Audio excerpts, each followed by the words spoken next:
नमस्कार दोस्तों, आपका बहुत बहुत स्वागत है आपके अपने YouTube channel real all amazing में।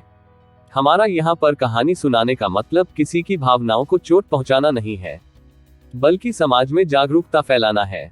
आज भी हमारे देश के बहुत सारे लोग अंधविश्वास और कुरीतियों में फंसे हुए हैं और सही शिक्षा न मिल पाने के कारण सच्चाई से बहुत दूर है। आज हम जो कहानी सुनाने जा रहे हैं उसका केंद्र बिंदु है लोगों को किसी भी काम की शुरुआत करने के लिए शुभ और अशुभ की गणना करते हुए देखना। अपने घर से बाहर निकलते ही बहुत से उदाहरण कहीं न कहीं हमारे सामने आ ही जाते हैं। किसी भी कार्य को सफल और असफल बनाना उस इंसान के इरादों, मेहनत और कुछ हद तक उस समय की परिस्थितियों पर निर्भर करता है।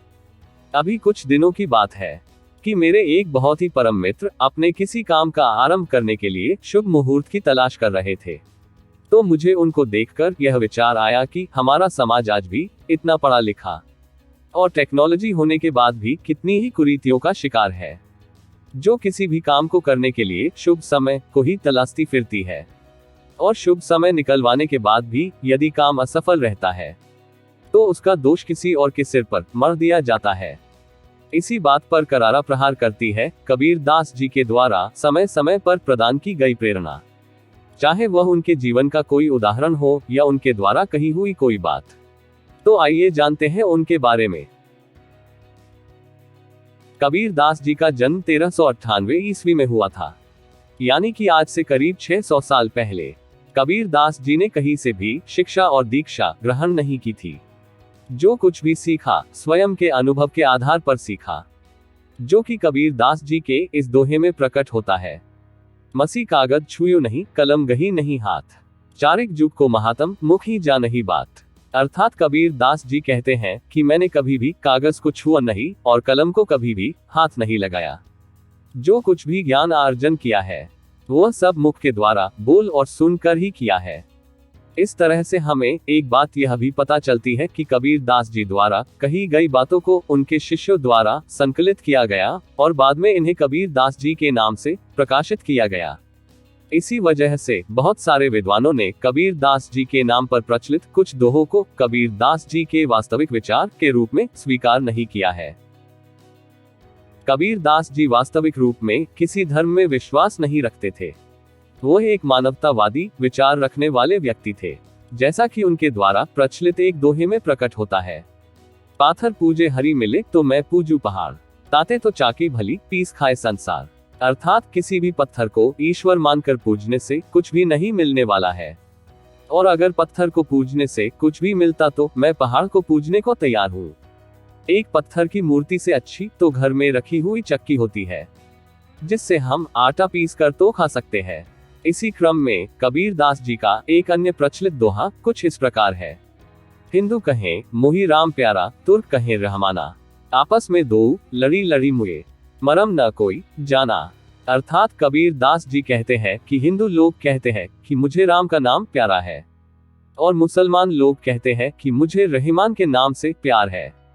यह दोनों इसी बात पर आपस में बैर भी रखते हैं और लड़ते झगड़ते रहते हैं, पर इन दोनों में से किसी ने भी वास्तविकता को नहीं जान पाया है। इन्हीं विचारों पर आधारित कबीर दास जी के जीवन से जुड़ा एक किस्सा कुछ इस प्रकार है। कबीर दास जी एक बकरी पालते थे। बकरी घूमते घामते कभी कभार पड़ोस में बने धार्मिक स्थलों में घुस जाती थी, तो वहां पर बैठने वाले लोग बार बार बकरी को मारकर वहां से भगा देते थे, पर फिर भी वह बार बार वहां वापस घुस जाती थी। तब उन लोगों ने कबीर दास जी से शिकायत की और कहा, तुम्हारी बकरी बार बार हमारे धार्मिक स्थल में घुस जाती है और उसे खराब कर देती है। कबीर दास जी बड़ी ही विनम्रता से बोले, आप इसे माफ कर दीजिए, यह तो एक जानवर है, नादान है, तभी घुस जाती है। देखिए क्या मैं कभी आपके धार्मिक स्थल में घुसा क्या?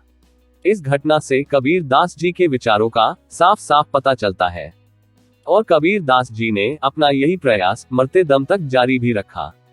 इसी क्रम में अंधविश्वास से ग्रसित समाज को सही रास्ता दिखाने के लिए कबीर दास जी ने विप्रमतीसी नाम से साखी भी लिखी।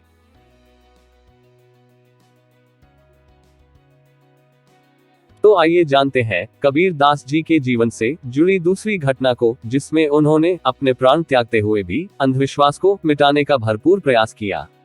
इससे जुड़ा किस्सा कुछ इस प्रकार है।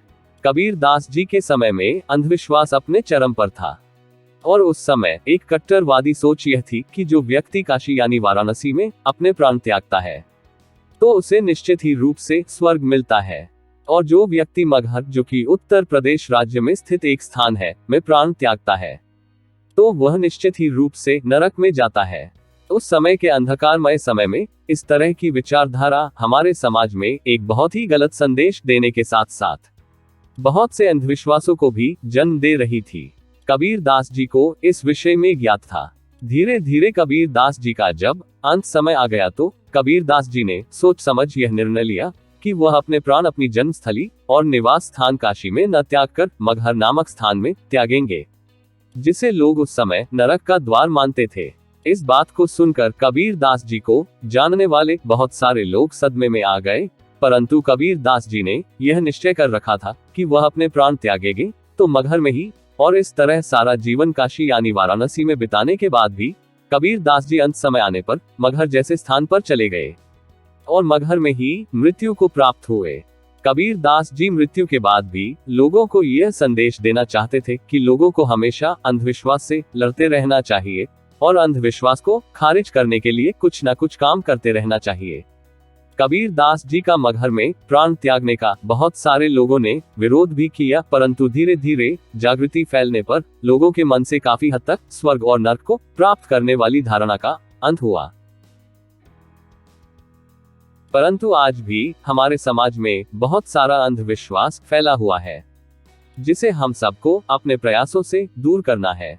अगर आपने भी हमारे समाज को जगाने के लिए ऐसा कोई काम किया है तो हमारे कमेंट बॉक्स में जाकर उसे जरूर बताइए। अगर नहीं तो आप निरंतर समाज को जागृत करने के लिए प्रयास करते रहिए। अगर आपको हमारी यह वीडियो अच्छी लगी हो तो इसे लाइक और सब्सक्राइब करें और इसे अपने दोस्तों के साथ शेयर करना बिल्कुल ही न भूलें।